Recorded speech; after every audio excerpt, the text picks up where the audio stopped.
Morning, afternoon, and evening, everyone. Welcome to the fourth episode of the FPL Wire powered by Dreamset Go. I'm your host, ZOPHAR, and I'm joined today by someone whose grin is visible from space, Big Man Bakar. How did your game week go, Bakar? The boys played well? Yeah, I wildcard this week, and thankfully I was able to get 82 points. So it went better than imagined, even. So I'm glad it went really well. That's great to hear. And speaking of wildcards, we currently have one activated on today's pod by none other than Late Riser. Feels good to push the button, doesn't it, LR?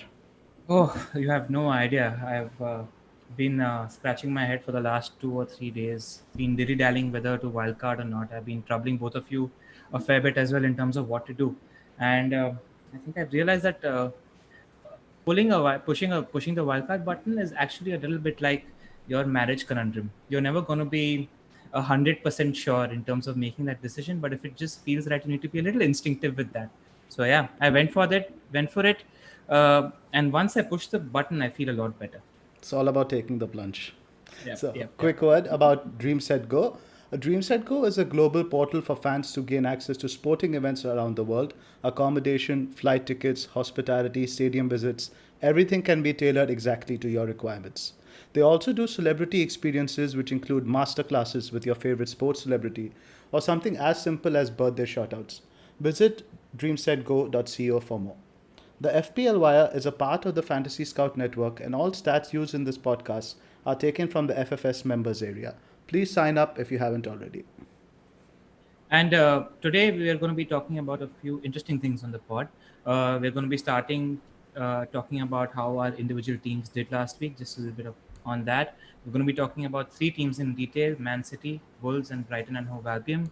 Where the hot topics for today is whether it's time to wildcard, what are the pros and cons of wildcarding right now, what are the players and teams to invest in. If you're wildcarding, there are too many striker options at the moment. So, which three are the ideal strike force? What to do with Chelsea? Do we keep faith in them? What to do with Spurs? Is it a false dawn, or are they actually good? And what to do with the United assets? So, fixtures that we'll be looking at closely for next game week are West Brom versus Chelsea, Spurs versus Newcastle, Arsenal versus Liverpool, and Manchester City versus Leicester, followed by a standard clean sheets, captains, three top stats for the game week, differentials. Actually, just a little change. We're not going to be talking about clean sheets this week because we just don't think it adds that much value, and we want to cover more questions. So why don't you tell us how your game week went? The game week went okay, not spectacular, not too poor. My usual benchmark is about 60 points for a game week. I got 57. Now, before we proceed to the operative section of the pod, I just want to touch upon an aspect which really seems to be affecting everyone across the community. In fact, we saw it in one of our friends' groups on Sunday. A lot of people had sold sold Son for the likes of Rashford, Marshall for the likes of Kane, and people were frustrated. Somebody wanted to destroy his laptop and whatnot. I just want to mention again, just say that this hasn't been an unpredictable start to the season. It's not very often that you have a team that scores 0 goals in the first game, scores 5 in the second, and four of the same goals have the same assist and scorer combination. So we should recognize that this is an anomaly in different times. The whole pandemic, the lack of preseason, and there's no need to really beat yourself about it. You make the decision based on the facts available and how you think the game will pan out. Sometimes things work out, and sometimes the variance you can be on the wrong end of it. So don't beat yourself about it. Play your game how you want to play it, how you used to play it, then trust your instincts. And Let's then and just add, that's a good point, Zof. I'm glad you spoke about that. Just I'd like to add to that, that you will continue to see a fair amount of variance in a few odd game weeks during the season. Don't be too bogged down about it. Generally, what I do, when I'm having a bad game week or something, make sure that FPL is your not your only hobby. Just switch off your social, switch off FPL, watch a good show, or spend some time with your close ones, and then I promise you'll wake up better and fresher next morning. Yep. Let's move on now to the teams we're going to discuss. Number one, Manchester City. So why don't you kick us off, Ella? These are your boys, Pep's boys. Uh, they looked pretty good yesterday. I was quite happy to see, and actually, that's what pushed me over the edge in terms of I wanted to see if they weren't showing United levels of you know unsharpness or whatever you'd like to call it, and they look pretty good. And A few of their assets made me think that City is such a sure thing that you can't really go wrong. with a City attacker. They've been the top scorers or in the league for the last 3 years. And I think there are four primary assets that you need to look at when it comes to their attackers. And I personally think you can't go wrong with either. I think De Bruyne, Sterling, Foden, as well as Gabriel Jesus are good assets in their own right. And you need to pick two or three, and you'll be having good game weeks on more occasions than less. The first dilemma that we have, everybody's talking about, because I don't think everybody can pick between a De Bruyne and a Sterling. So, what are your thoughts there, Bakar? Let me push this question to you in terms of De Bruyne versus Sterling. Yeah, so personally, I've always been in the Sterling camp. Before what I saw last night and before the circumstances, I analyzed them and took them into consideration. I've always been more often Ali over Ericsson kind of guy historically as well, preferring the goal scorer over assister, which is why I use the same logic for Sterling and De Bruyne, because I like midfielders who get me goals because they have the greater explosive potential and upside. But I mean, circumstances these days are such that I think that De Bruyne is now a better pick than Sterling. I say that because Gundogan is going through COVID. Bernardo Silva has sustained yet another setback. Guardiola confirmed that he's going to be out for a while, at least until after the international break. David Silva isn't around anymore. Pep doesn't exactly use Foden as a central midfielder these days. So that tells me that Pep is planning on using De Bruyne as a number 10, like he did last night against Wolves. And De Bruyne in that role, I saw it in the the tougher games last season as well. He is a different animal as a number 10. He is simply unavoidable. I can't look past him if he's playing in that role and has penalties in his locker and has set pieces. There's absolutely no way that I can avoid him. It's that Yeah, simple. I mean, City is going to get what, 7, 8 penalties this season. They do have your tricky runners of the ball, and they'll win a few this season. Where do you stand in that discussions of? I don't have much to add in terms of Bakar, what he just said. I think for me, it's KDB all day, every day.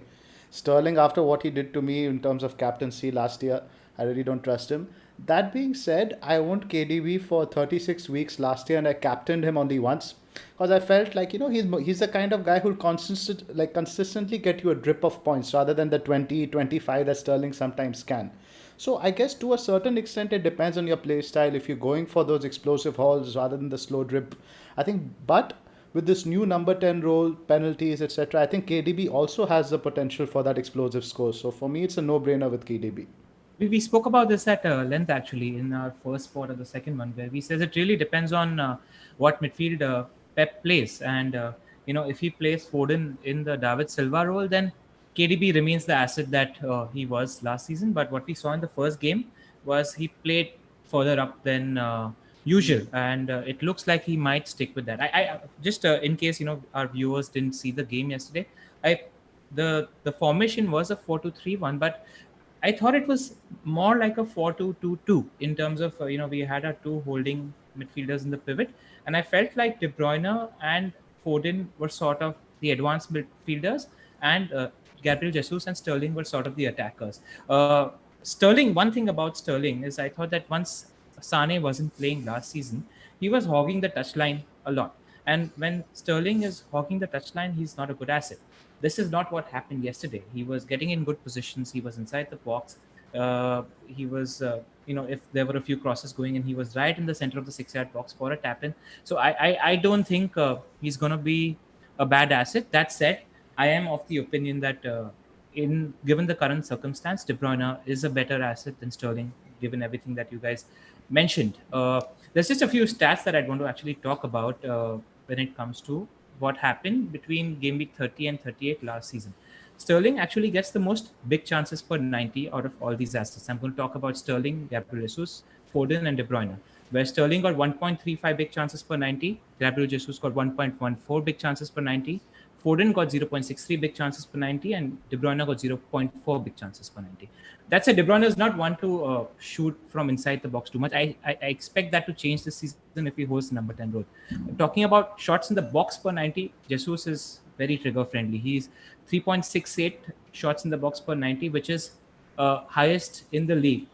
The City strikers, whoever's nails, tend to dominate this stat. And if you have a City striker who's nailed, given that the other one is injured, he's always going to be a good asset. Uh, Sterling had 2.97 shots in the box per 90. Foden had 2.82 shots in the box per 90. So he tends to shoot a lot as well, which I found quite impressive. And when it comes to chance creation per 90, De Bruyne absolutely dominates the proceedings here, where he creates up to 5.33 chances per 90.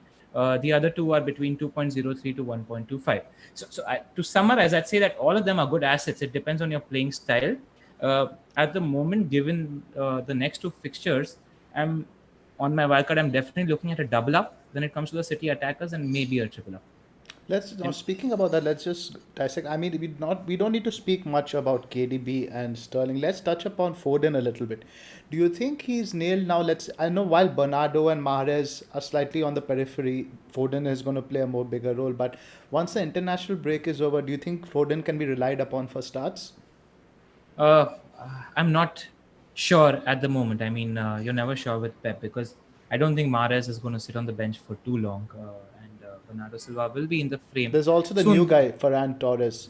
Ferran Torres. I don't think you have to worry too much about Ferran Torres, but because when it comes to new signings, Pep takes his time in terms of blending them in. But I feel like Foden will offer more than enough value at his price, and he's definitely worth a gamble at the 6.5 price bracket. What are your thoughts, Bakar? Yeah, I absolutely agree with that. For Foden, when he's starting, his numbers are more like a 10 million midfielder when he's starting. It's as simple as that. So I think if I was wildcarding, I would have tripled up on City attack for sure. Whether you go for De Bruyne, Jesus, Sterling, Foden depends on you. But all three of them are really good assets. Foden is the enabler because he's cheap, and I think he's likely to play the next two or three at least, and he could do some serious damage, in that spell. He played really well last night, so I don't think Pep will, drop him straight away. Plus, Mahrez, I think is going to get the cup game. So I think I'd expect Foden to start versus Leicester and then Leeds as well. Yeah. And what convinced me is the next two games, they're Leicester and Leeds. I don't think Leicester have looked that convincing in defense. I mean, yeah, Justin scored a goal, but he isn't a really good defender. He has a few mistakes in him, and I feel like City will take advantage of it. Yep, I agree. Yeah, I agree And for the benefit of our audio listeners, I'm just going to share the details of the table we have over here. So, over the restart in the 10 games that City played, they scored 34 goals. The next highest teams, I think, was Man U with like 20 odd. They took 143 shots in the box, with second place Chelsea at 101, Liverpool at 96. So, they're in a complete league of their own in terms of chance creation. Now, shall we move Right. on to Wolves? Any interest at all in their defense before we move on? I mean, who Ake probably? Because who do you think drops out when Laporte comes back? I don't know, and that's why I'm not interested in their defense. I think there are the only nail defender that we are sure of, what we know about, is Laporte, and he's not playing at the moment. So I'm not interested in the defense until Laporte shows him. Plus, I feel like with City, you always want a bigger chunk of their attack compared to the Correct. You defense. always want a slot open in case somebody like nailed on pops out. absolutely. I mean, I'm sure they'll keep a few clean sheets in between, but I mean, it's always the upside chasing way is to go for the attackers. So that's what I'd recommend as well. Yep, yep. Let's move on to Wolves. All right, why don't you kick us off on this one, Bakar? Yeah, Wolves. I mean, you look at their run of fixtures, and I mean, you'd struggle to find a better run over the next few. West Ham, Fulham, Leeds, Newcastle, Crystal Palace. I mean, I can see quite a lot of joy for fantasy managers who are owning Wolves assets over this run. I mean, even Ruben Vinagre now might become an option all of a sudden because Marcel got injured. But I mean, the main boys will always be Jimenez and now Foden is actually putting a real stake up for it. I actually went for him on my wild card. I caught some highlights of the first game, and he Don't was don't hide that smug face, Bakar. and he was rated as the man of the match against Sheffield as well. So I mean, after what he did yesterday, I just can't see him getting dropped anytime soon. He's going to start, so he's a superb enabler at 5.5. Then Jimenez is he's just he's gonna continue to take along with a goal or an assist every week. He hardly ever blanks. He has penalties as well, so he's a very likable and dependable asset for FPL managers. There's Saiz who's actually given more license to sort of bomb forward. Um, so those three are the ones I target actually. If I was looking at Wolves or if I was on Wildcard. Um, Fair enough. Fair enough. Zoff, you are generally a safer manager. Amongst the three of us, are you still convinced about Podence? What are your thoughts there? I'm reasonably convinced from what I saw from the game yesterday because there's a lot of talk about Semedo coming in, who's going to eventually slot in at right wing back. So there's some thinking that Traore could be get pushed up front, but in which case I could see now. Let's settle the Podence versus Neto debate. I think Podence is far higher in the pecking order than Neto is. He's definitely behind Traore, but I could see him as part of a three. He may not start the odd game, but I think he will definitely come off the bench in almost every game. And the upside, I think, is massive. At 5.5, I think he could have easily had a brace yesterday if his finishing was a little bit better. Jimenez was playing as a hold-up man, and this guy Podence was playing in the Jota role, what we usually see. So he's directly replaced Jota, and if you remember the kind of hauls Jota could get back in there, so I definitely think Podence has a lot of upside there. Yeah, he was the outlet on the counter as well, because I saw him quite a few times running beyond the defense, and like we know, Raul likes to drop in a little and play a little bit of link up, etc. So I think the upside is huge at 5.5, and I wouldn't worry too much about him not being too nailed. I mean, you have enough information in my head to take that gamble. Even if Semedo comes and Adama pushes on the right, I still think Podence says he's more than capable of playing on the left. That's where he played, in the post-restart period. So I don't think that he's going to get dropped anytime soon. Yeah, but there's only one problem, with the Mendes team is they're constantly looking to improve transfers now. There's a lot of links with them with Douglas Costa. So if Douglas Costa comes in, the whole dynamic changes. Agree. So that's the main problem again with the transfer windows. And now Wolves are a very ambitious team now. They're Mendes team. So any player that Mendes feels he can get inflate his highest price, he's going to drop them off in Wolves. So I wouldn't be surprised. It was also worth noting that he was taking corners yesterday. With Moutinho subbed. I think when Moutinho went off, that's when Podence started taking the set pieces. Yeah, so that was interesting as well. And I'd also like to point out here that he's in 2 games he's already created 2 big chances. So I mean his numbers are good as well. He nutmegged KDB, bro. That was awesome. I love seeing that so much. And I tweeted about it, and I got a few people tweeting the GIF. My God, I can watch that every day. I wanted to ask you guys, do you see a little bit of regression in their defense? Because they don't look as watertight as they looked last season. They do look nimble. I mean, yeah, the City game is a write-off, but I generally expect Wolves to be tighter, even versus a team like City. I think Johnny is a big miss, because I think Johnny was very, very solid defensively. That was his specialty. He wasn't very good going forward, but in terms of one-on-one defense, he was very good. He was pretty much in the back 5, it became a back 4 with Johnny sticking behind and Doherty dropping. Now, you obviously don't have as good as cover there now in Vinagre or Marcel. I don't think Traore was doing any defensive duty at all. So I think there's definitely some difference there. Yeah, and the thinking in my head with Saiz is that the slight regression that we might see in the defensive numbers, he makes up for it in the license that he's given to bomb forward. Yeah, absolutely. We identified It's a very interesting point you raise, actually, because I've been actually reading up on Wolves quite a lot recently, and Nuno's actually said that he's actually looking for a more attacking style. Precisely, that's a good point as well. As well, I've read that they want to evolve. Nuno keeps talking about evolving and improving. There was an article on The Athletic as well, which sort of said the same on Wolves, that they're looking to play more expansive football. So, I mean, that might come at a cost. I mean, as of now, their numbers aren't that bad. Sure, they've regressed because, in the post-restart, they were absolutely elite. 6 big chances conceded in 9 games. Yeah. But now, even against Sheffield, they weren't as rigid as they usually are. Yeah. Post-restart, they were started playing only after 55, 60 minutes. That was template for Wolves. Absolutely right. So let's move on to our next team. Let's move on. The next team is the one not many of us are investing in, but I think they're a much improved team from last year, Brighton. Why don't you start with Brighton? So normally when I look at Brighton at the fixture ticker, I think it's an easy fixture, but I really don't think that's the case this season. I think they've evolved a lot more under Potter. They're very compact defensively. I think he's more or less found his preferred lineup now. Mopa is actually finding his feet now in the top flight, and I don't think they're a walkover now. I think they're pretty much now like how we used to look at Burnley, like you might get a few goals, but it might be a difficult game as well. So I think we need to change our orientation of where we see Brighton as a difficulty on the fixture ticker. In terms of investment, I think defensively, they're a very good team to invest against because now I think they've gone to primarily a defense first team. You have White over there, but of course, the main man there, I think, is only one, Lamptey. In the back three system, I've seen he gets a lot of penalty box touches, a lot of passes, and Potter even talked him up after the game about his attacking potential. So Lamptey is definitely the one to get. In attack, I'm not really so sure.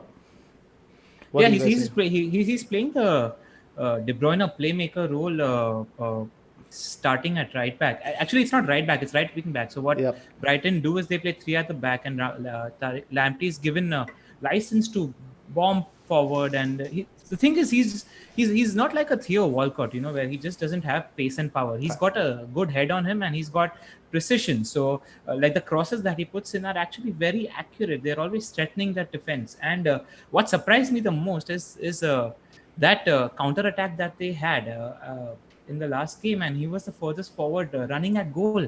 And I'm like, in my head, that moment convinced me that this is the 4.5 defender to get. He's the pick of the lot. Yeah, there's a slight worry about him having competition with so many defenders being in Brighton. But whenever I watch Brighton, he looks like the best player. I sort of disagree with you that they are defense first, because they play a lot. They tend to attack a lot, and I feel like some of the good teams that have pacey players that are known for counter attack could rip them open. And they, against the really good teams, I wouldn't mind captaining a player against Brighton, because there will be gaps that good teams will take advantage of. So that's the only thing I'd like to add. In attack, Moppe and Trossard are good picks, but their fixtures from an attacking standpoint aren't very appealing in the next few game weeks. I actually really like Trossard if he's nailed, because he plays in the front three, he's 6 million, he's in and around the box. He creates a lot of chances, he's shooting, he plays behind the striker as well. So I like that pick in the 6 million bracket. If you don't want to look at the fixtures, and if your team structure requires somebody that you just need to set and forget. So you're loading up on Man United players before the fixture against Brighton? No, I am not loading up on Man United. I got rid of them on the wild card. Oh, interesting there. Interesting. Yeah.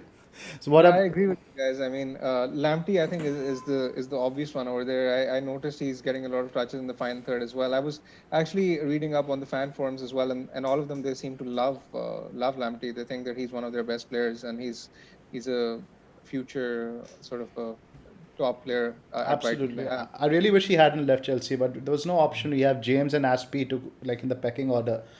I won't be surprised to see him at Manchester City next season.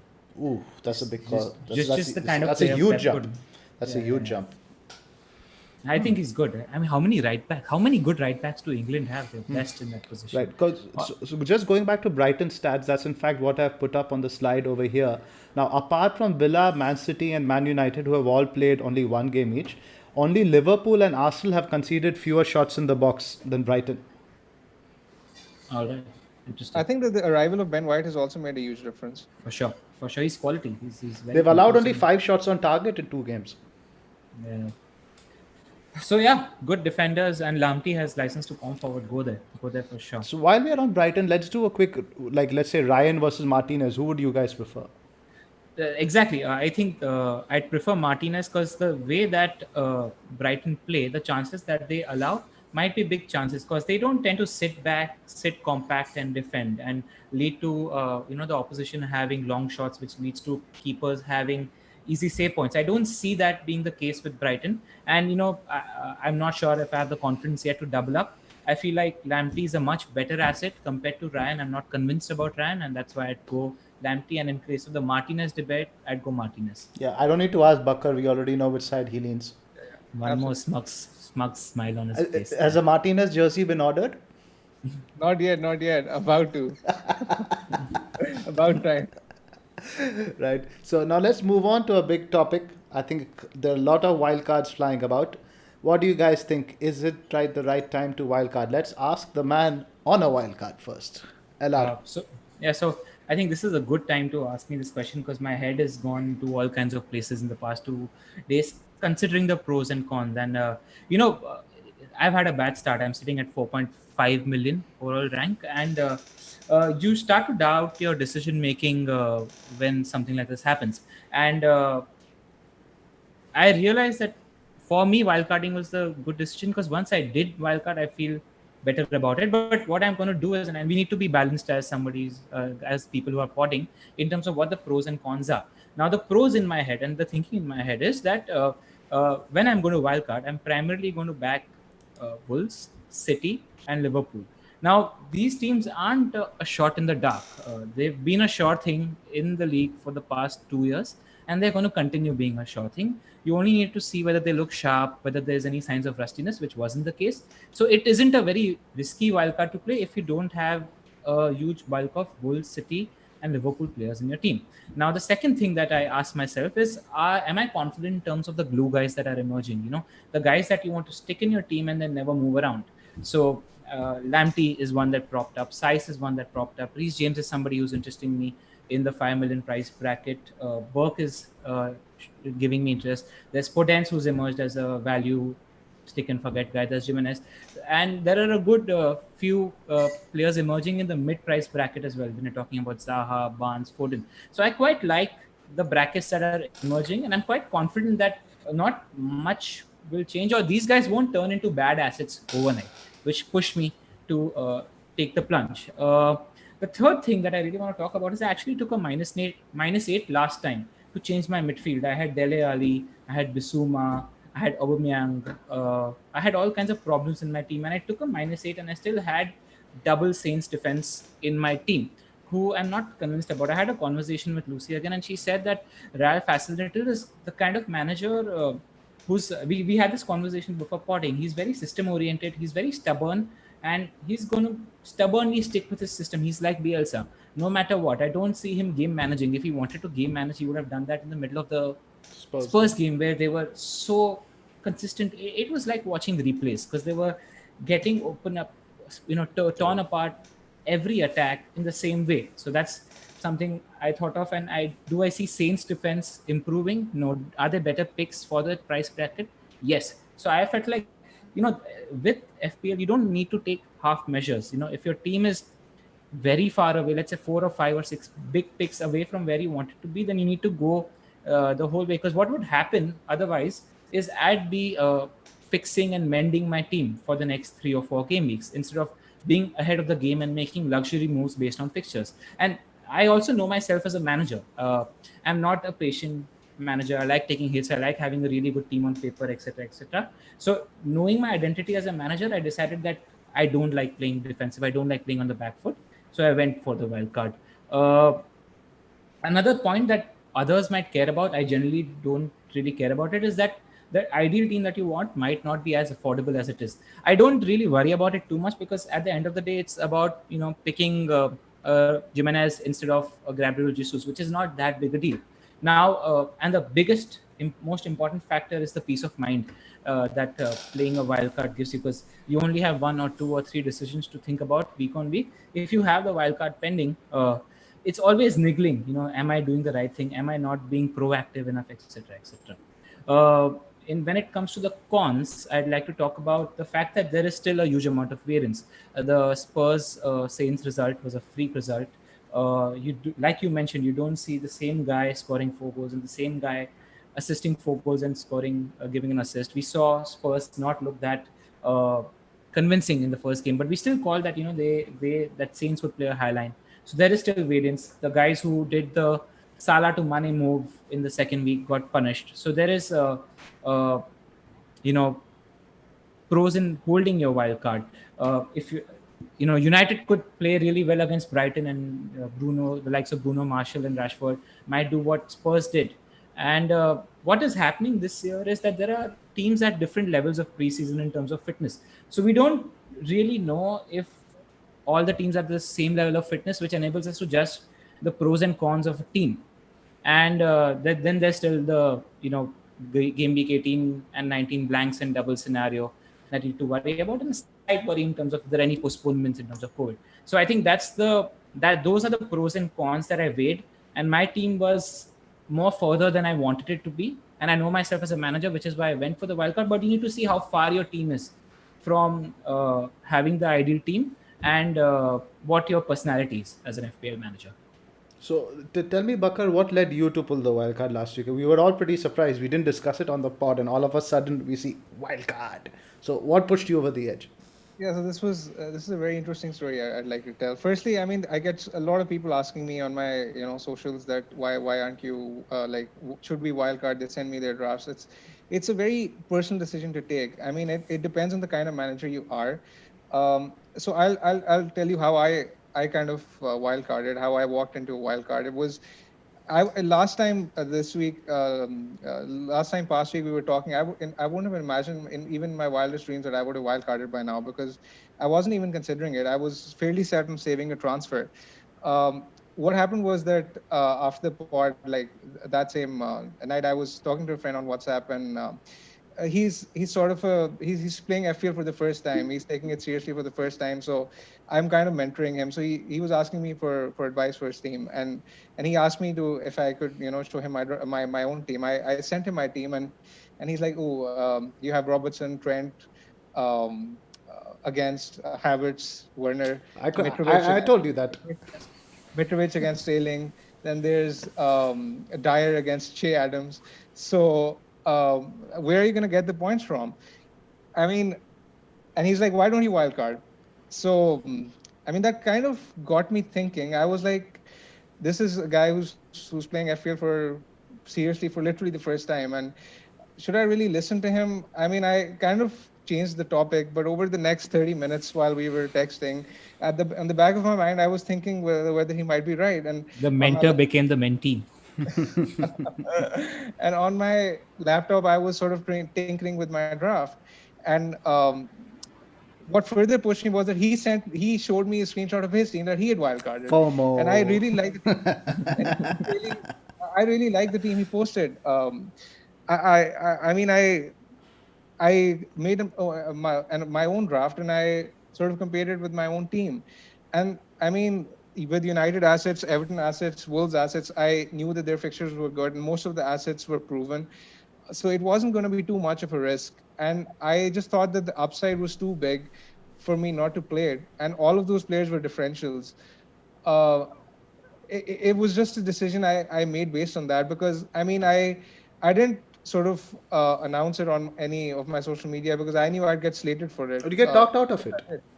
Yeah, I mean, people would have talked me out of it. I know that, because they'd be like, there's lack of data. There's, everyone was saying that maybe a Gameweek 3 wildcard was preferably the better strategy. So I knew I'd get talked out of it. That's why I didn't post it. And I just did it. I just liked the upside so much that I couldn't resist, and I pulled the trigger that very night. And he's like, I told him that I have wildcard as well, and they're like, okay, we're in this together then. Good you mentioned that, because you felt right and you did it. And a lot of people are looking for template right things to do and template wrong things to do. And there was a stark difference between the guy who finished first and second last season. One was a really patient guy, and one was a guy who took a lot of hits. So there are multiple ways of Absolutely. playing the game. And I think a lot of people have a lot of business in telling people that this is the right thing to do or this is the wrong thing to do. I feel like it depends on the individuality and the personality of the manager. And what we are trying to do podding here is giving you the dual-sided argument for both and arming you with information, which Absolutely. I mean, if there are sort of long-term picks you'd like to pick, then I mean, then why not? Don't be scared to play it. That I notice this a lot with managers. I mean, people sort of want to use wildcard as a get out of jail card rather than to attack, which is something which I don't personally like. I like to use the wildcard to attack because it's meant for the upside. I mean, it's something, if you take hits early on in the season, I hate to take 8 point 12 points at early in the season. I just think it's a no-go territory. So I mean, this is just my own personal story. It depends on the kind of manager. in interest of providing a balanced argument, what would you say are the cons of wildcarding this early?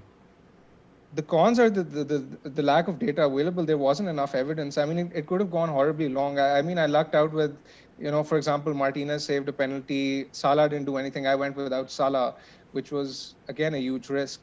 I mean, obviously, you need luck to go in your favor as That's a good well. point. West Brom got the red card, which is really get points also. There is a lot of luck at play as well.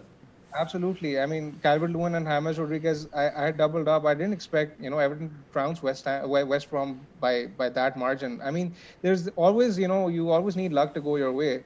But I mean, it was just a 1 in a million game week, and I'm glad it paid off. I mean, shout out to my friend Hamza for sort of walking me into it, but it was good fun. Nicely done, What, Hamza. what are your thoughts of? I actually want more of the arguments because we are talking very pro wildcarding, and I don't want us to be a pod that recommends wildcarding. I want you to provide the arguments against wildcarding First right now. off, you're not posting any drafts in our group unless definitely gonna get roped in like TFF did once I start seeing your wildcard drafts. So keep them away from me, please, because I'm on the fence myself. It's something quite tricky actually, because I've never wildcarded this early. Like it's always been at least till the international break. It's never been like before that. I think I'd actually written an article on this for the Scout, so with a lot of my thinking on this. And this year, the transfer window, I think it seems quite dynamic in terms of what's happening. Not in terms of players could lose their spots, and I just don't know in terms of form. Like for example, now if I wildcard today, I'd probably sell Mitrovic. Mitrovic got a brace the last game. I don't know if he can do that repeat. Was that Leeds making him look good? Was that like Fulham? Are they going to consistently create chances? I don't know that. Now I have Havertz and Werner who play West Brom. It's a bit difficult to judge now. You could say that Chelsea are not really picked up pace. Chelsea could struggle, but at the same time, you look at West Brom as a whipping boy. So it's really difficult to assess in terms of the players you sell. Whether are they really better than the players you buy now? For example, I'd have to pick between Hammers and DCL probably if I had to pick one right now, and I think it's DCL, but I don't really know for sure. So I'm generally very conservative in the way I'm thinking unless I know what I'm getting into, I probably won't take the plunge. Now, you mentioned Reece James. Now, Reece James, right now, he's starting a few games. Now, let's say Aspie is not going to be permanently benched because on the field, he is our leadership. He provides the stability. So, you could see James miss out overnight. A lot of things can happen, a lot of things can This change. is just, I'd like to pause here. This is your stand. It's becoming a thing every pod now. There's always a little bit of an underwhelm when it comes to a Chelsea pick that you have to go on. I just need to point out. Absolutely. I was going to say that as well. So yeah, so I'm on the fence myself now. You could obviously attack it with, let's say now, yeah, Wolves are doing well. I want more of Wolves. Wolves have a great fixture run, but in terms of shots, they've actually taken fewer shots than Southampton. You go back to that. I think in terms of shots, they're like 11th or 12th. It's just that Jimenez is far more clinical than your other strikers. So I would still like to see. I'd like to know what I'm not getting as well as what I'm getting. I know that like today, okay, I don't want Bruno for sure. I don't want Marshall for sure. I don't have that information, I would say, in today. And now, see, a lot of people now, a reason they play the wild card is because, I might not be able to afford X team. I might not be able to afford Y team. But the pool of players today is so large. Now, maybe today you can't afford a Jesus who's 9.5. And a wild card, you can still afford a Son who's at 9. The options Yeah. at every price point, I think, and across the table this year, just the sheer number of options are crazy. Yeah, exactly. In terms of reasons to wildcard now, in my opinion, value is the weakest reason because I think it's not that difficult to find uh, an alternate that's zero point 0.5, zero point 0.6, zero point 0.7, or even a million cheaper. So don't worry about that too much. Exactly. So, and I still don't know in terms of defense. You still have the big guys. I mean, if I loaded up on defense now, I'd get Size, Trent. I still wouldn't know the third defense which team I would like to get. So, I would still like to lap to game week 4, at least in terms of information. That being said, I might pull the trigger on the wild card right after this. So, I'm on the fence in terms of Yeah, how to attack it.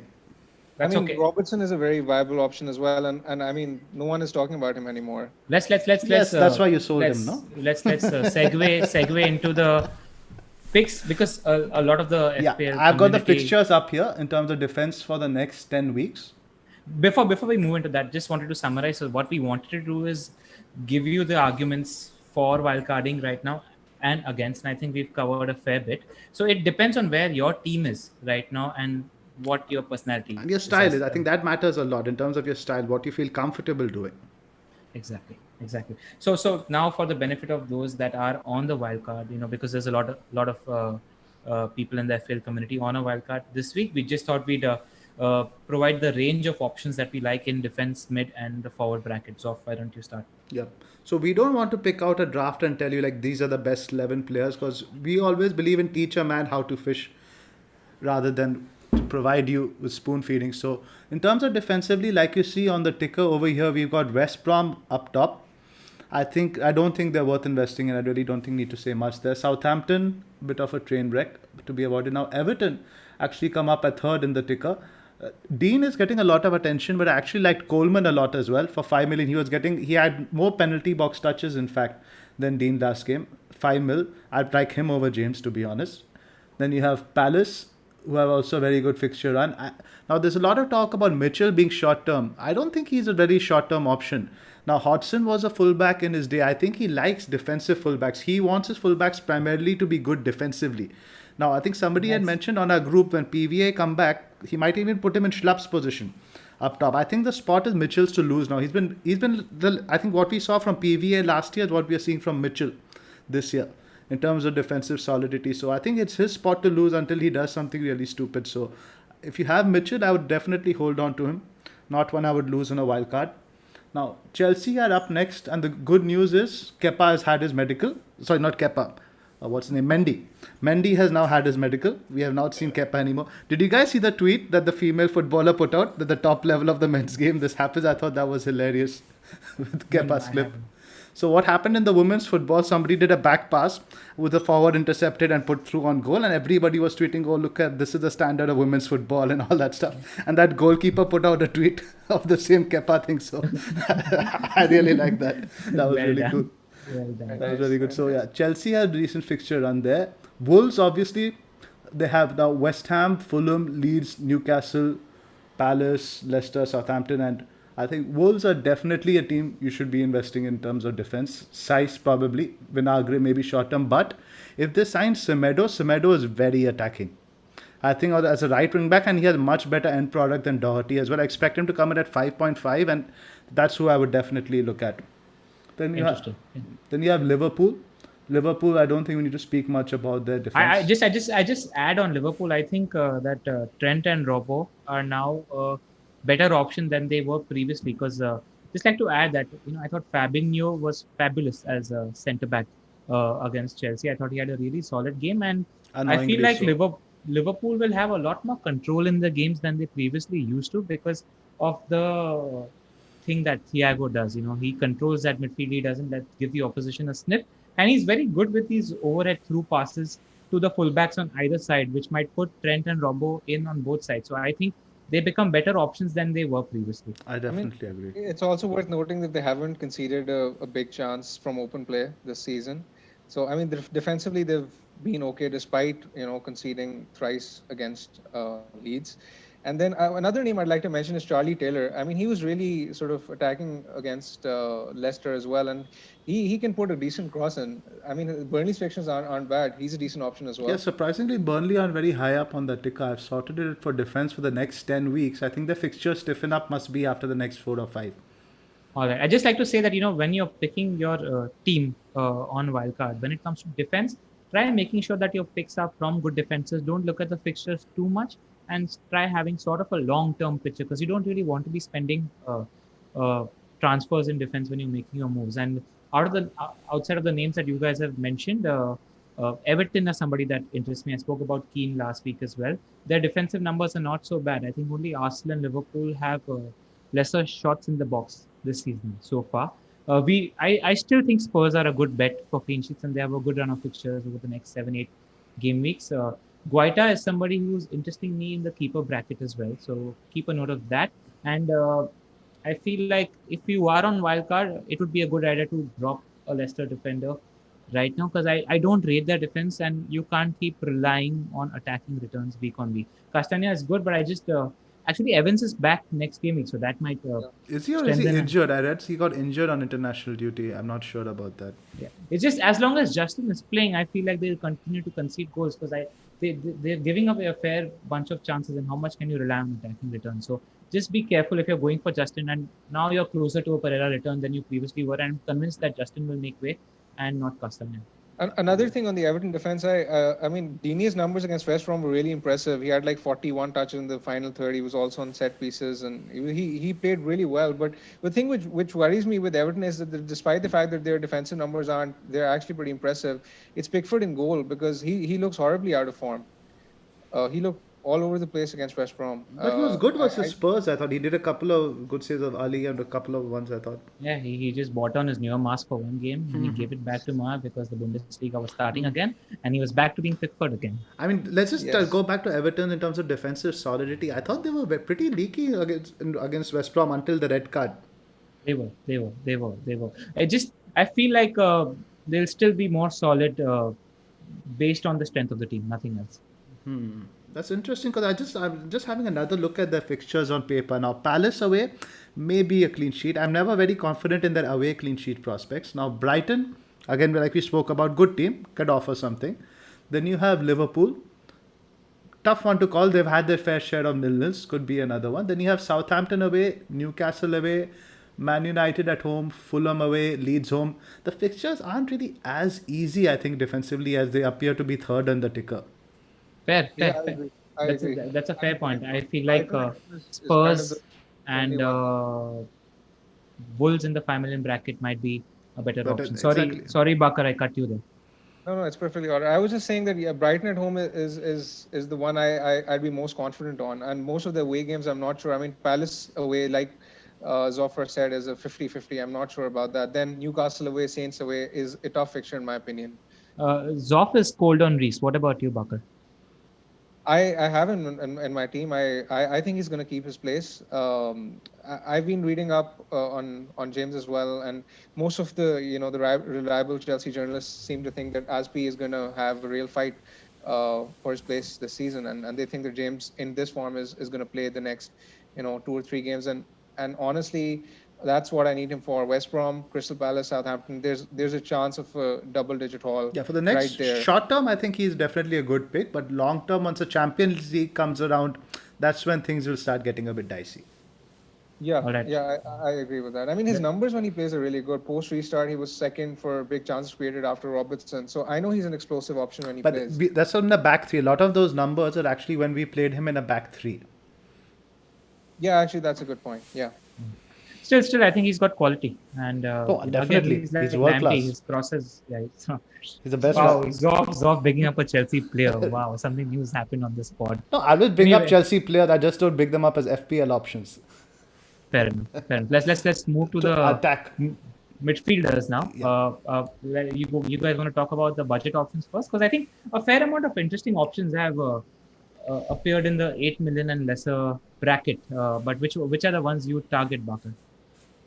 I mean, I've already talked about Podence being the 5.5. Foden, I've also spoken about in detail. These are the 2 go-to ones for me, in my opinion. I'll throw a few names at you. What do you think about Zaha versus Barnes? Both have looked pretty interesting so far. Now, this is an interesting one. Barnes actually has had the most shots in the box of all players in the league, which is a shocking stat because I Dan didn't Barnes expect always loved him. I didn't expect him to be top for shots in the box of all players in the league. That's really surprising. I think it's another tough one to decide because, I mean, I think Barnes is going to keep his place. The problem with him is that he can always get dropped if Leicester switch to a 3 at the back. But I think he's safe for now. I think I like him more than Zaha purely because of the fixtures in the next 3. I know Leicester have City away this week, but after that they have West Ham at home and then Villa at home. Yeah. The only thing people would worry about, they have a new signing called Under who plays in the front 3, but I feel like Perez is more at threat than Barnes. Exactly. And your thoughts on Zaha? I mean, Zaha has always blown hot and cold. I mean, this is typical Zaha. He performs so well in a game, then he disappears for the next 4 or 5 months. I've seen this before from him. I'm not still entirely sold on him, but the fact that he might be on penalties does make him a more appealing option if he might be. You think he's going to continue playing strikers off? I mean, Batshuayi eventually is going to get into the frame. They're also apparently put in a bid for Brewster. There's IU, so I don't think he's continually going to play striker. And the thing with Zaha, you have to keep in mind, I think he's playing for a move right now while the window is open. So once the window shuts, he's not moved. I wouldn't be surprised to see him down tools and return to the Zaha of old. Because I think the Palace, I don't rate Palace as much as an attacking team, but I think they've had a good preseason and they've come out sharper than everybody else. And I think that's what we are seeing more so than the actual quality and talent they have. Fair enough. Fair enough. Also, while we're at the budget midfielders, Ollie Burke, 4.5 million. He started up front for Villa, so for Sheffield against Villa, and I thought he played reasonably well, given Yep, that very well. Agreed. He stuck on for 90 we're minutes. That's what I found interesting. All the other subs were made, and Burke stayed on the pitch the whole time. Yeah, I yeah. mean, even if you might have a little bit of rotation, it's better having a 4.5 striker He can get playing as a something off the midfielder. bench. Absolutely. Yeah. Exactly. I think there's a good chance that he can, start a few games, especially if the Brewster deal doesn't happen, which I don't think it will now. So, I mean, there's a good chance that he can play up front. He can be a real bargain at some point, I'm sure. Yep. So we One just to have on wildcard. sorry to I just had interrupt to you. add one. Go on, Zob. We actually got the fixture ticker up here, so with all the fixtures sorted for the next 6 weeks. So I just wanted to go through that. Like, we could just go through now. Like, for example, Wolves we've already covered. There's not much there. West Brom actually have some decent fixtures in terms of attack. I know we wrote them off a little bit after game week 1, but I don't think they're that bad in terms of like your Diangana, Pereira. I think they do offer budget options. Agree. That was the name I was going to bring up, and I quite like Dienga in that 5.5 million bracket. And if you're going very heavy on big hitters in your team, and you need one more budget midfielder, I quite like Dienga. Now he's got a few decent fixtures coming up as well. He's got Chelsea, who might be a different team without Kepa. Who knows? Eyes off. He's got Southampton. He's got Burnley, Brighton, Fulham. So for a 5.5 million midfielder, it's not a bad player to have, and he plays in a Billish team. A Billish team will always be half decent in attack, I think. Exactly. So then, and so now, what's interesting is Burnley. We didn't see them in the defensive ticker, but short term, the attacking fixtures are good with Southampton, Newcastle, West Brom. Yeah, Any midfielder you like. I mean, there is Makni, but I'm not. I mean, interested in him. I quite like Chris Wood. I think Yeah. Chris Wood is probably a decent option in the short term. And apart from that, and nobody other teams really, because Southampton still have a decent run in terms of attack. Spurs, obviously, Palace, Chelsea, United, and Leicester. All right. What I'm going to do is again, we've covered the budget midfielder bracket. I'm going to throw the slightly higher premium price bracket. We won't go to the big hitters yet, but what are your guys' thoughts on the Chelsea mids at the moment, as well as Son, as well as Bruno? Yep, I think let's move on to our next hot topic. In fact, that's what we are going to talk about. Let's touch upon first whether we should keep the faith in Chelsea. All right. Well, why don't you tell us, though? I mean, Lamb's press conference ahead of tomorrow's Cup game just finished. He said Chilwell is back in the squad. Thiago Silva is expected to play some minutes as well. And Ziyech and Pulisic are, quote unquote, getting closer and not far away. So that's what really interests me, because I think Willian hasn't really been replaced properly on the right wing. We've missed that sort of ball progression. Now, our ball progression either came from Willian or it came from Pulisic. Now, both of them are out of the team. So the sooner we can get them back, I think that's when we would really start firing, because I'm not very confident in Chelsea at the moment. If I wildcarded, I would probably dump both Chelsea assets irrespective of us playing West Brom. But I do think there's improvements to come, and off like we haven't really seen, like, now the Brighton game was the first game of sort of a preseason. The second Liverpool game we only played for half, so we can't really judge Chelsea now. As we saw with Spurs or United or whatever, we haven't really had the chance. I would probably give them one more game. Yeah, I'd not be too worried about them. Go on, your turn. So that's probably my thinking on them. I would say if you have you hold, but I would probably not be rushing, obviously, to be bringing anyone in right now. That includes Reece James. All right. My thinking is different, actually. I think I'm still going to hold on to Timo Werner on my wildcard. I like his next three: West Brom, Crystal Palace, and Southampton. West Brom are right now leading our league table for most number of big chances conceded. I like that fixture. He looks like a really good FPL asset. He's running behind the defense. He's moving around a lot. And his stats might be inconsistent, but he passes the eye test for me, and I quite like him as a player. And like you mentioned, that these guys, Pulisic and Ziyech, are going to be coming in very soon. So I wouldn't be in a hurry to lose him, because the next three are pretty good from an attacking standpoint.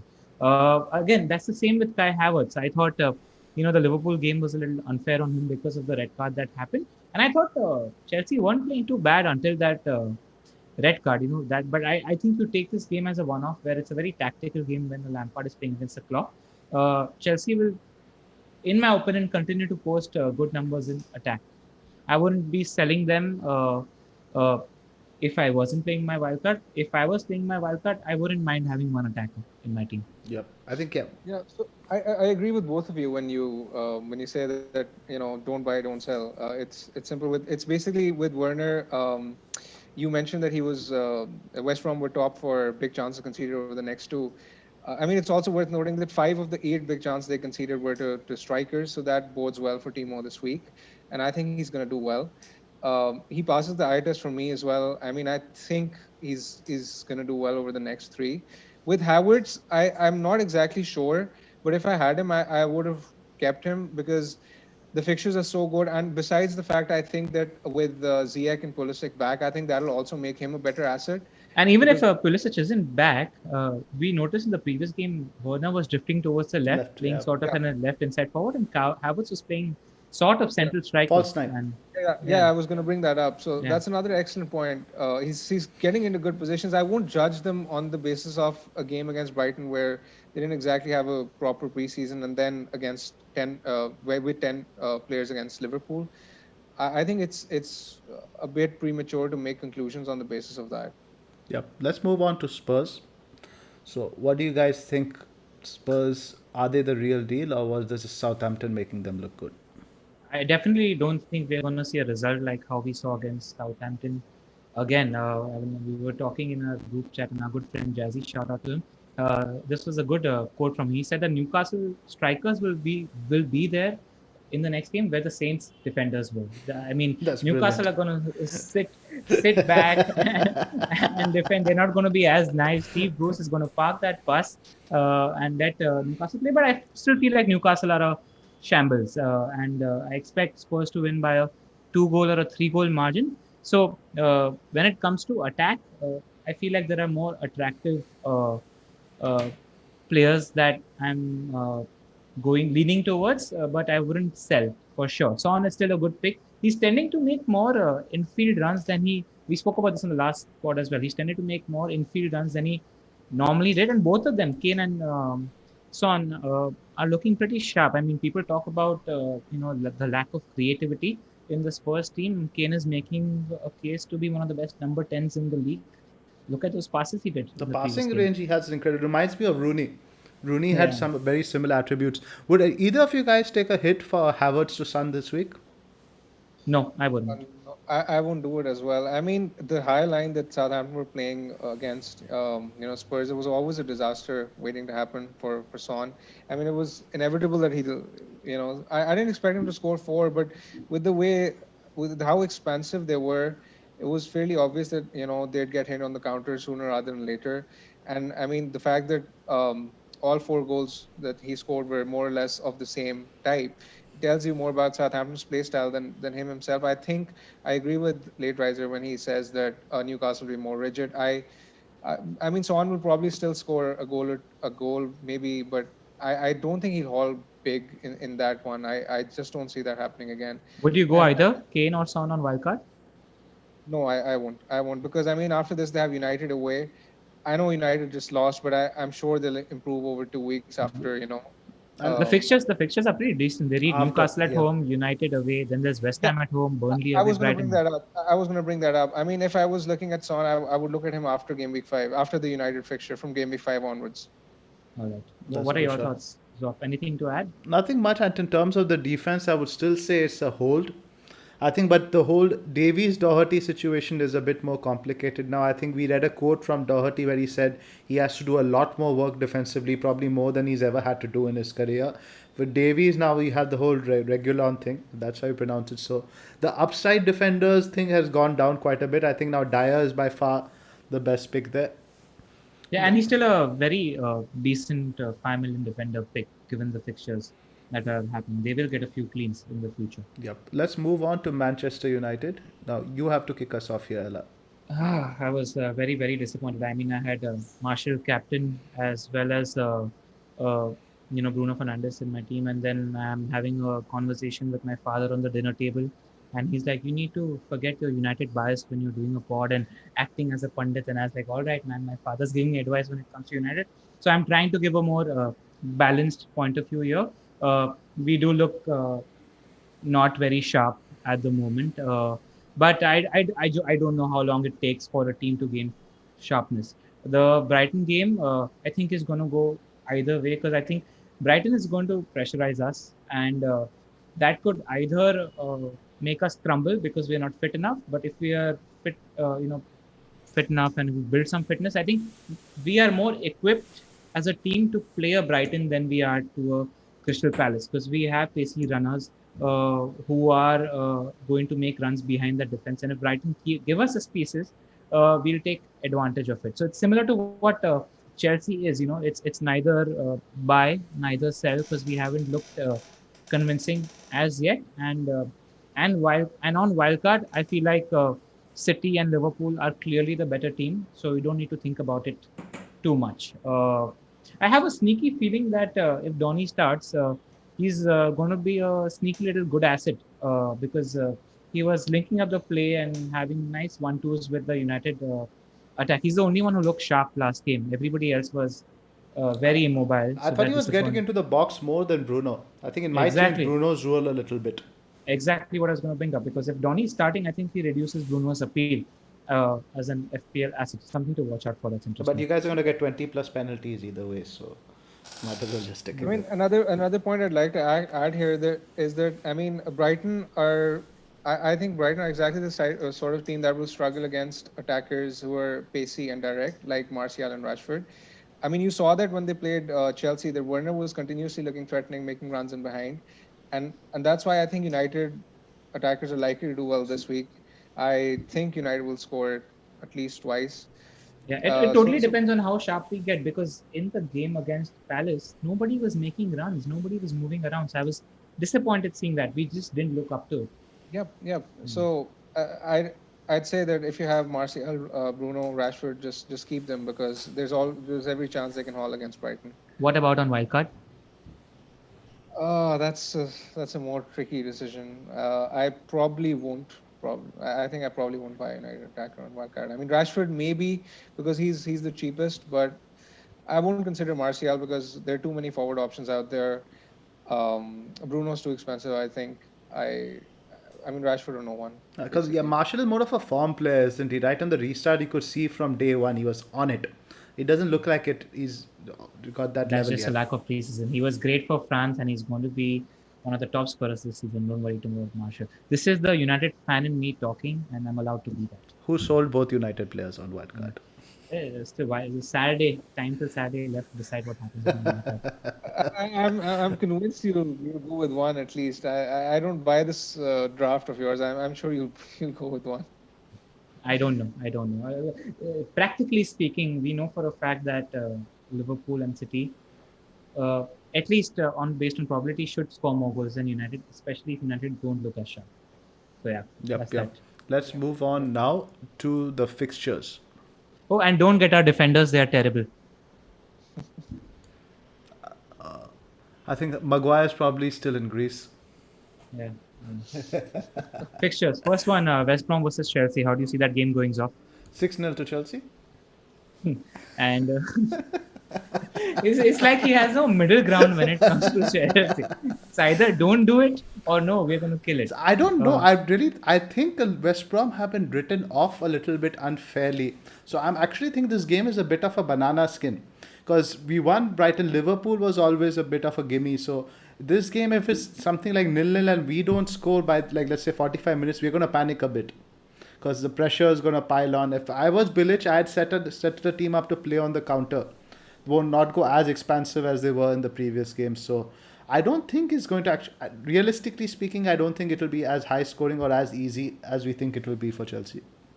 what are your I thoughts? I think ZOPHAR is being as skeptical as he is. I think it will be a comfortable 2-0 win for Chelsea. They'll probably have the new keeper Mendy in goal. West Brom haven't created a big chance till now. In the first two game weeks, is the only side which hasn't created a big chance of all the teams that have played twice. Um, Chelsea have the best odds for a clean sheet this week as well. I think it's going to be comfortable 2-0. I don't see too many goals for Chelsea because of the lack of creativity, but I think it's still going to be fairly comfortable. What about you? I don't see, if I had to call it, I'd say that I don't see Chelsea keeping a clean sheet. I think they'll concede one goal. Because again, I agree with Zob that West Brom actually have unfairly been put down as a team that will show nothing. I think they looked very decent in attack against Everton. until the time they got a card. But I see Chelsea scoring 2 or 3. Hope so. Hope that's the case. Spurs, Newcastle. What do you guys think? Another 5-2? No, no, not as high scoring as it was against Saints, but a 2 goal margin win for Spurs. Probably something like a 2-0. I expect a clean sheet for Spurs here. Yeah, same. So do I. Yeah, at the risk of sounding like Mark Lawrenson, I'd say 2-0 to Newcastle to Spurs again. Yep, yep. Because they have a midweek game also, right? I think they probably won't push as much. If they get like 2 goals, 3 goals, they'll probably look to conserve energy after that. The most interesting game of this game week, Arsenal Liverpool. Interesting one because it's. I don't think it's as easy to call as it may seem. What are your thoughts on this game, Bakar? No, this is a tough one. I think Liverpool will win. Their record against Arsenal historically has been really good as well. I was looking at their previous fixtures at Anfield in the previous 4 games. They've scored like 17 goals in 4 games. Different Arsenal team now under know different Arteta. Arsenal- I know Like it's a we different we Arsenal had team, this but- conversation when we spoke about but every- Everton last. But every single time Arsenal play against Liverpool at Anfield, I get the feeling that no matter who the manager is, it's just going to be a repeat of what has happened earlier. That's just my gut feeling. I don't think Liverpool that Arsenal will score. I think it's going to be 3-0 to Liverpool. I don't own Salah, and I'm convinced he's going to punish me big time. I'm fully expecting a double-digit haul from him in this one. What are your thoughts, Zof? I think Liverpool are probably going to win comfortably. Probably, maybe not two. Something like 2-0, 3-0 is what I see it. Yeah, despite what Arteta has shown, against big teams, he's gotten a few results in the cup against City, against Liverpool. So he's again in the Community Shield as well. I mean, preseason doesn't count because of fitness, but his teams have shown a bit of maturity. They aren't. We spoke about this last game. They aren't the Arsenal that they used to be. But you still think it's going to be a comfortable 2-0, 3-0 win? I think so. I hope so. I hope David Luiz plays. I need some more penalties. All right. My thinking is different. I think like it will be a closer game than the both of you are anticipating. I feel like Arsenal are a better team defensively than they were. There will be a lot of one-way traffic and it will be a fair amount of attack versus defense. But I don't think Arsenal are as tactically naive and defensively naive as they used to That's be. a fair point. So I think it'll be a win, maybe 1 or 2 goal margin, but not greater than that. So neither of you guys would want to captain Salah in this fixture. Salah is never a bad captaincy option. Exactly. At home, he's a beast. If I had him, I would have definitely considered him. Yeah, because he's on my radar because I had done it, I think, a couple of seasons ago. Do you remember that run he made from the halfway line when he played it over Bellerin and he made that run all the way? That was his first season. That was so much fun.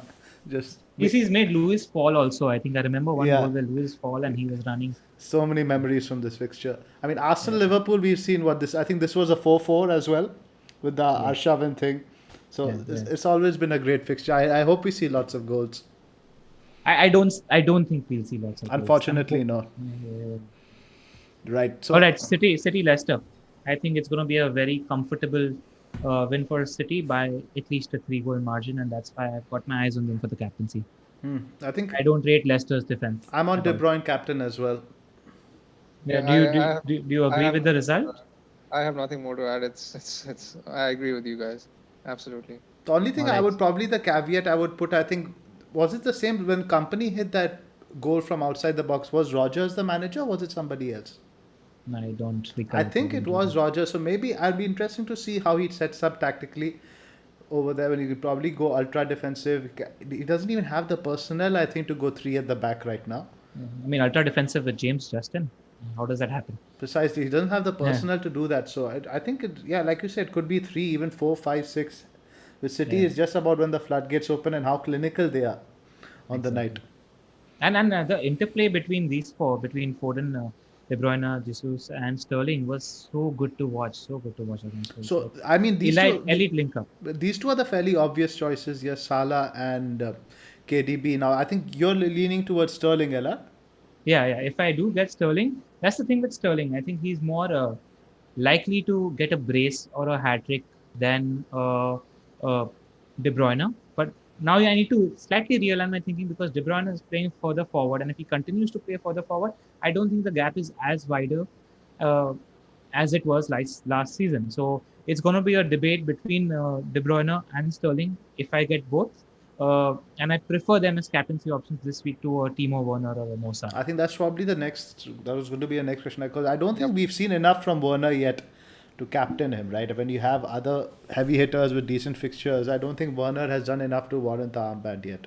Do you think it's a fair punt? I think so. It all depends if you're like looking for a differential because I think it's KDB is going to be the most captained, Salah probably second. So I think Werner is a decent punt, but he is a punt. Let's be clear on that. Fair, fair. Realistically, I'm looking at these three as well. De Bruyne, Werner, and I also have Jesus, so I'm also considering him. But I think I'm gonna go for De Bruyne. City, it has to be City asset for me this week because City looks so sharp, and I mean, the. I just look at them as a team on a different planet because they always seem so likely to score 3+ goals that it's unreal. I mean, no other team is of the same mold and of the same caliber. I won't be surprised even if they score 4 against Leicester. I mean, Wolves are rated as a very high defense, and to score 3 against them with ease, it makes me wonder what they can do to other teams. And De Bruyne in this new role as a number 10, midfielder gets more point for a clean sheet. So I mean, per goal. So I just can't look past him. I'm gonna have a very hard time looking past him. Yep. Just before we move to Bakar's three top stats for the game week, I think there's something important that we've missed out in the entire wildcard discussion because there's an abundance of choices in the forward bracket. Now, I'm just going to throw some names at you guys, and I'm going to wonder that if you do wildcard, which are the top three forwards that you'd go with? The options right now are Werner makes a good case, Jimenez makes a good case, there's Calvert-Lewin, there's Gabriel Jesus, there's Ings, who has good fixtures still. There's Wood, there's Kane, who's still being pretty good in that slot. So what are your top three ideal strikers? Bakar, why don't you go first? I think I'd go with Calvert-Lewin because he's cheap and his stats are elite. I know under Ancelotti how good he can be when Everton are clicking. So he's a bit of a no-brainer for me at that price. He has to be in. He's in form. And the other two are slightly more trickier, but I would go with Werner because of his fixtures, despite the fact that Chelsea haven't clicked yet. But I sort of There's like a him. big decision for everybody on wildcard between Werner and Gabriel Jesus at that 9.5 striker slot. Surprisingly, I'd go with both. Actually, I'd go with both over Jimenez. Jimenez, I know, has the fixtures and has penalties, but he's not the kind of player I think who has the same upside. And I don't think he has the same brace potential as someone like a Werner or a Jesus does. So I would go with Werner and Jesus over Jimenez. I mean, that's my personal opinion. Any thoughts, Zoff? I mean, Jesus is a very interesting one. Now, if Jesus was injured and it was Aguero the fit striker, I don't think this would even be a discussion.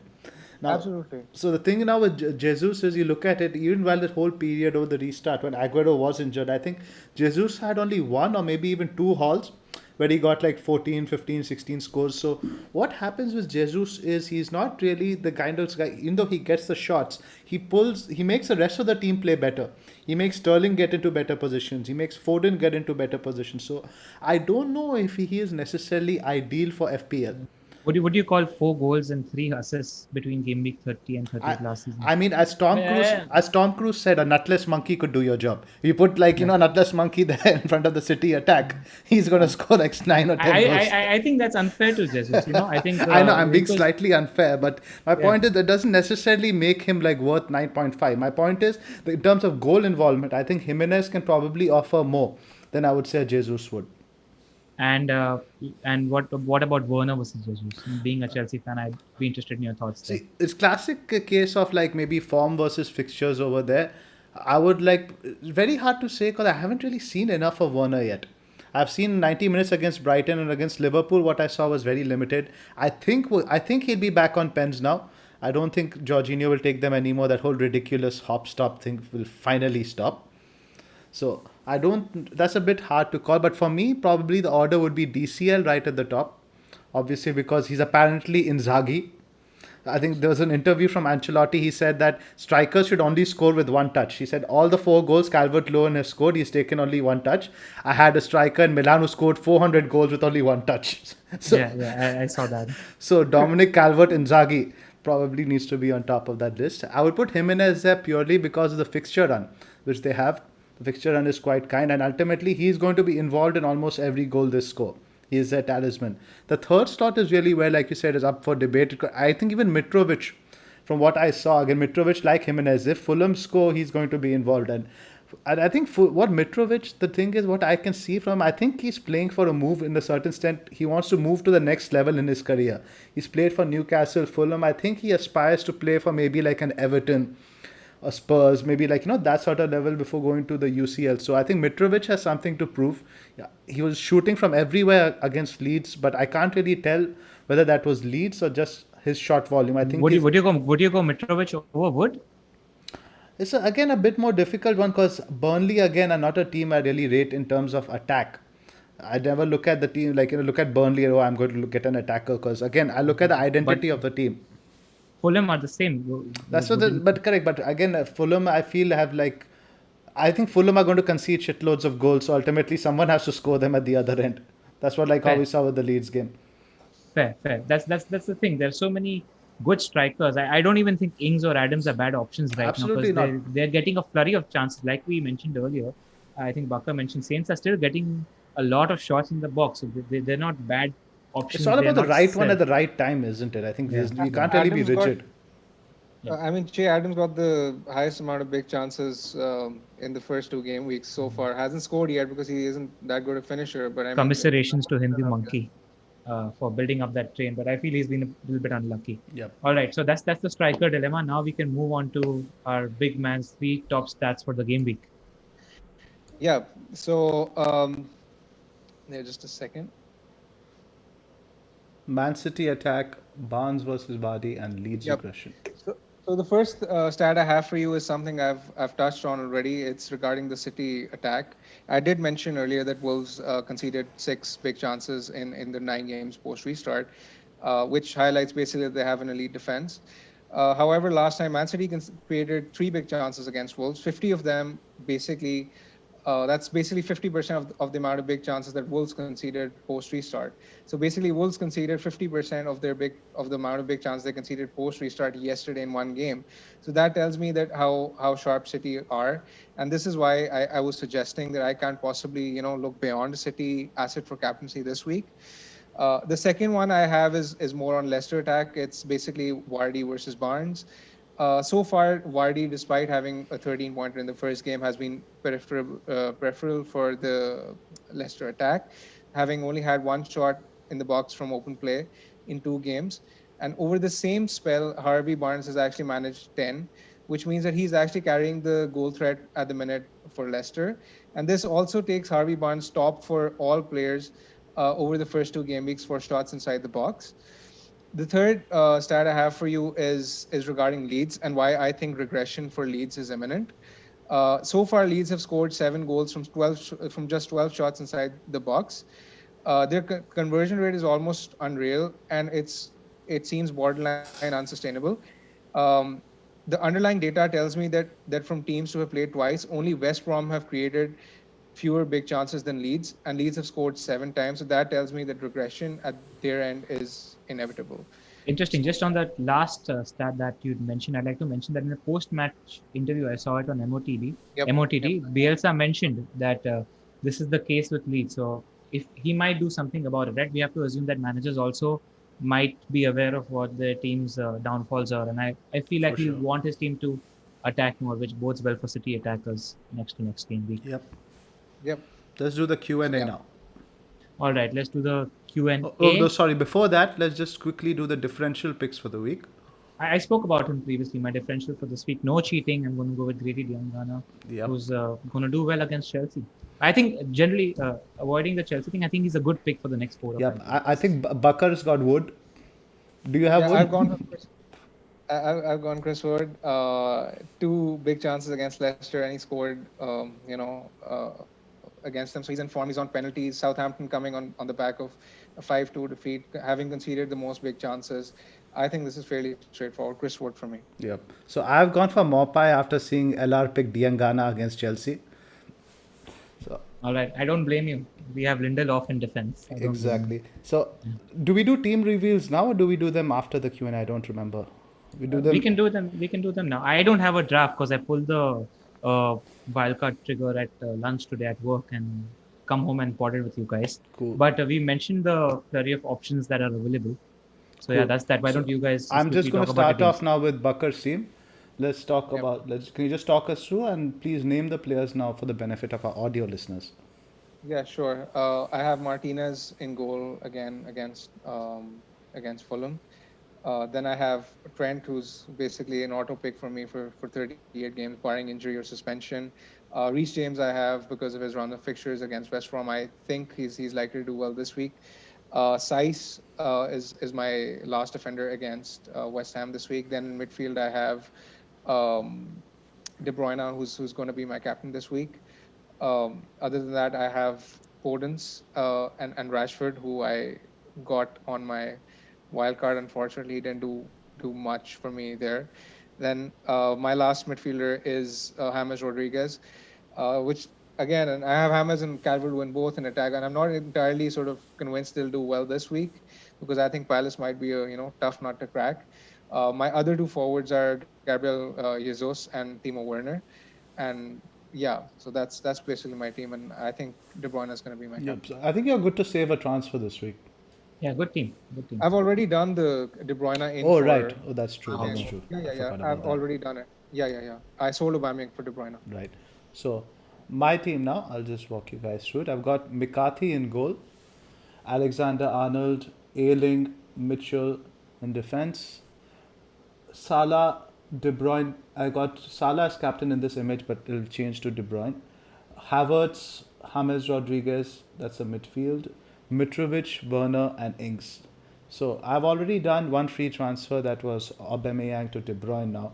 I have multiple options here which I'm considering. That's Havertz to Son possibly for -4. After speaking to you guys, I'm not so keen on that. The other one was possibly something like Foden's and Podence and Jesus in for Havertz and Adams, or some like maybe even Foden and Jimenez. But I'm really not -8 really isn't my style. So I do think Havertz and Adams can deliver over the next 2 weeks. They play West Brom back to back, so I could Yeah. probably give them that. All the other option would be to wildcard and triple up on City, Wolves, and something. I'm not ruling out any possibilities. All right. Fair enough. We'll move to the Q&A. question Q&A round now. We'll make it a little quick. How far are we into time? I think we've We'll cover all the. crossed. Try to cover all the questions in a succinct manner. We are about 80 minutes in. That's about 10 minutes. I think we can wrap up. All right, cool. We'll be quick. So the first question is from Insi. This is for Bakar. With lots of premium attackers looking good, thoughts on going without the Liverpool defense? I don't think I'd recommend going without a Liverpool defender. They had the fewest shots conceded of all teams in the league, for all teams to have played twice. So the defensive numbers are really good. They're yet to concede a big chance from open play. I don't think it takes much for either Robertson or Trent to haul. I mean, all they need is an assist, and they'll get like a 12 pointer. So they're explosive. I won't recommend going without at least one of them. Next one is for Zaf. This is from AA33. Thoughts on the lead defense? Would you go for the likes of Ailing or Dallas? I, they look very leaky now with Ben White's departure, and we spoke about the new centre back last week, Cox, and he made so many cock ups against Fulham. So I really don't think we can really trust Leeds yet. I think they've been linked with another centre back that should probably help, but as of now, I would avoid. If you are going to pick one for sure, I would probably pick Ailing. I like the positions he was taking a bit better on the overlap compared to Dallas, but as of now, I'd probably not buy either. All right. The next question I'll take is from FPL Euphoria. Should we move Adams on, and if so, for who? I'd be patient with Adams this week. I thought he's looked really good. And it's not like he's scuffing his shots. He's taking some good shots. He's just been denied by some really good saves. And Burnley again might be without their first choice centre back pairing this game week, and I wouldn't be surprised to see a reaction from the same. So I'd hold on to Che Adams. Yep. The next question is for Bakar. Uh, this is again from AA33. DCL or Richarlison? Um, I go with Calvert Lewin because he's cheaper and more of a poacher Inzaghi esque, like you mentioned earlier, Zoff. I mean, Not me, Richarlison, Ancelotti. Ancelotti. Richarlison actually has the most shots inside the box. He's joined with Harvey Barnes over the first two game weeks, so his numbers are really good. But I think he gets less of attention because in isolation, I think he's a great asset. But because of Calvert-Lewin, I think he gets less attention.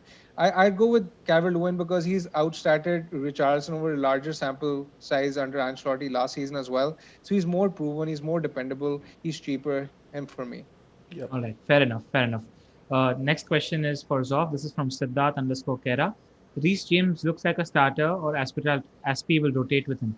Hence, who would be the best 5.5 to 5.5 million defender to go for, according to you, Zoff? I mean, we might as well call this a Reece James podcast by this point. So we keep going back to him. So, like I said earlier, I think he's going to definitely play a lot more games than he did last season. But I think those two probably the games against the deep blocks, like Palace at home. I think it would be very likely to start at the same. Now that you flip that to Saints away, I'm not so sure.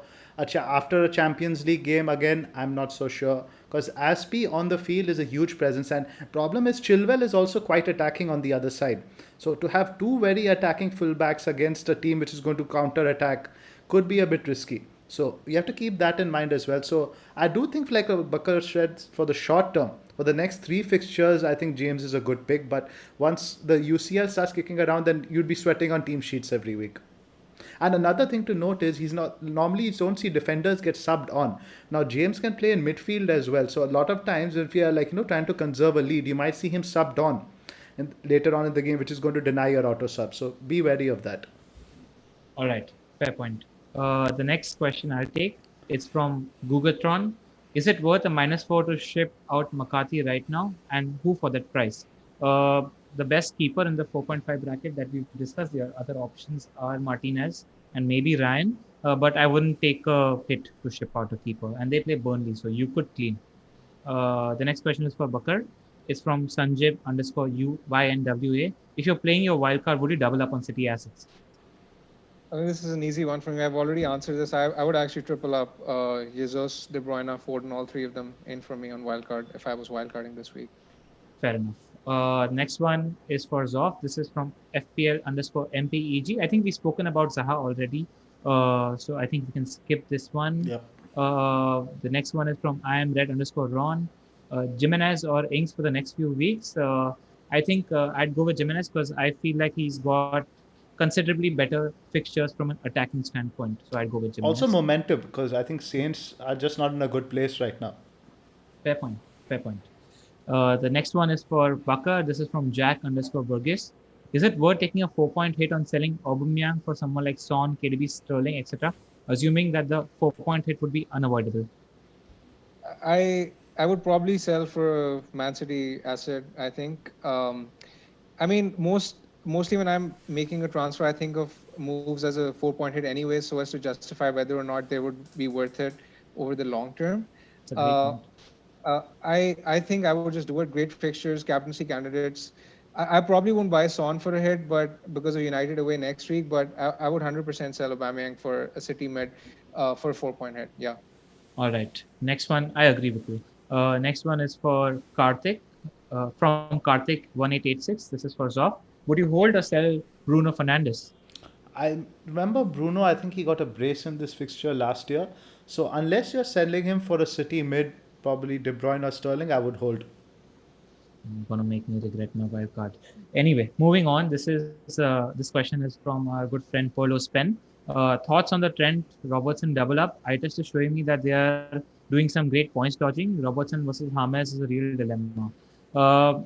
I really like the Liverpool defensive double up. I was never pro it as much in the back, but I feel like Thiago in the midfield is a game changer in terms of Liverpool having more control in the game. And there will be a few looping balls for the fullback, so go for it. The next question is for Bakar. It's from Dan Towney.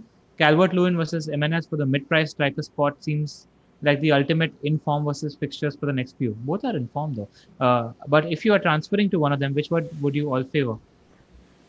I think this is a very tough question. I think I would probably go with Calvert-Lewin over Jimenez. Because Calvert-Lewin is cheaper, he'd allow for other upgrades in the team, and because I think Everton have more goals in them than Wolves. I think they're a better attacking side, particularly after James has joined. So I would go with Calvert-Lewin.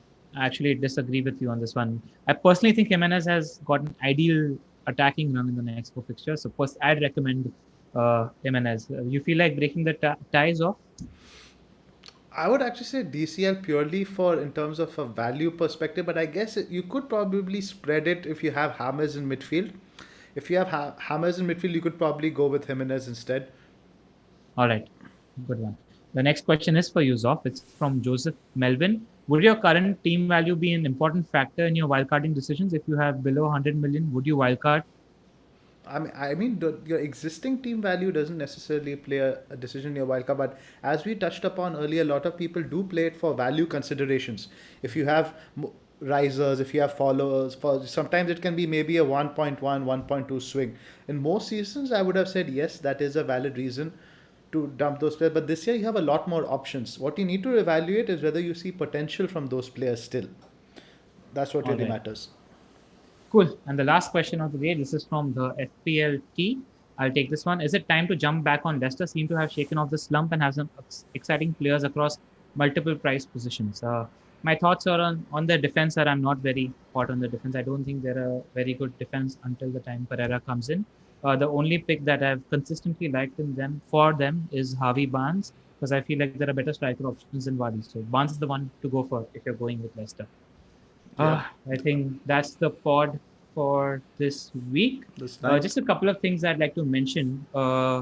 We are on YouTube as well as all your podcast platforms like uh, Spotify or Apple Podcasts or your RSS feeds. We will tweet about this. You can follow us on at the rate LateRiser12, at the rate ZOPHAR666, and at the rate BigManBakar. Don't forget to hit the bell icon so that you are notified when our next video is uploaded. And like, share, and subscribe. Any last words, guys? Nothing much. I hope Chennai Super Kings with the IPL. What about you, Bakar? Any last words? Good luck with the wild card. I just hope it goes well. All right, yeah. I'm tired of being around 4.5 million, hoping finally to get a little bit of a green arrow. That's Yep. it from our end. See you next week, guys. See Bye you bye. next week. See you. Bye bye.